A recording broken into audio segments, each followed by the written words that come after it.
ಆ ಆನಂದ ಬರ್ತಾ ಇರ್ಲಿಲ್ಲ ಅಂದ್ರೆ ಇಷ್ಟೊತ್ತಿಗೆ ಸ್ವಾಮಿ ಮನೆಯಲ್ಲಿ 100 ಜನ ಸೇರ್ತಾ ಇದ್ರು. ಮನೆಯಿಂದ ಹೊರಡ್ಬೇಕಾದ್ರೆ ಹೇಳಿದ್ದೆ, ಮನೇಲಿ ಬೇಡ ಹೊರಗಡೆ ನೋಡೋಣ ಅಂತ.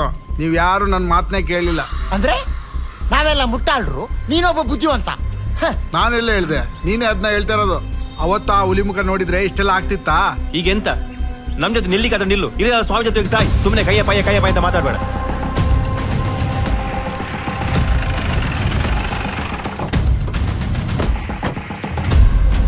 ನಿಮ್ಮನ್ನ ಊರಿಡಿ ಹುಡುಕ್ತಿದ್ದೆ, ಇಲ್ಲಿದ್ದೀರಾ? ಹತ್ತಿ ಗಾಡಿ. ಯಾಕೆ ಮೇಡಮ್?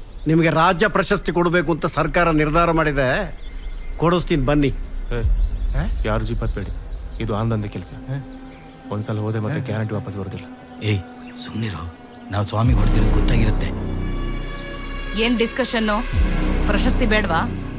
ನಮಗೆ ಎಮ್ಮೆಲ್ಯೆ ಪರಿಚಯ ಇದೆ, ಖಾಲಿ ಒಂದು ಕಾಲ್ ಮಾಡಿದರೆ ಸಾಕು, ರಪಕ್ಕ ಅಂತ ನಿಮಗೆ ಫೋನ್ ಬರ್ತದೆ. ಓ, MLA ಪರಿಚಯ ಇದೆಯಾ? ಮತ್ತೆ ನನ್ ರಿವಾಲ್ವರ್ ಬುಲೆಟ್ಗೆ ನಿಮ್ MLA ಪರಿಚಯ ಇಲ್ವಲ್ಲ? ಏ, ನೀವು ಬರೋದಿಲ್ವಾ? ಹತ್ರ ಹಾ ನಡೀರಿ. ಏಯ್ ಹೋಗಿ. ಬೇಗ ಬೇಗ ಭೇಟಿ ಆಗ್ತದೆ.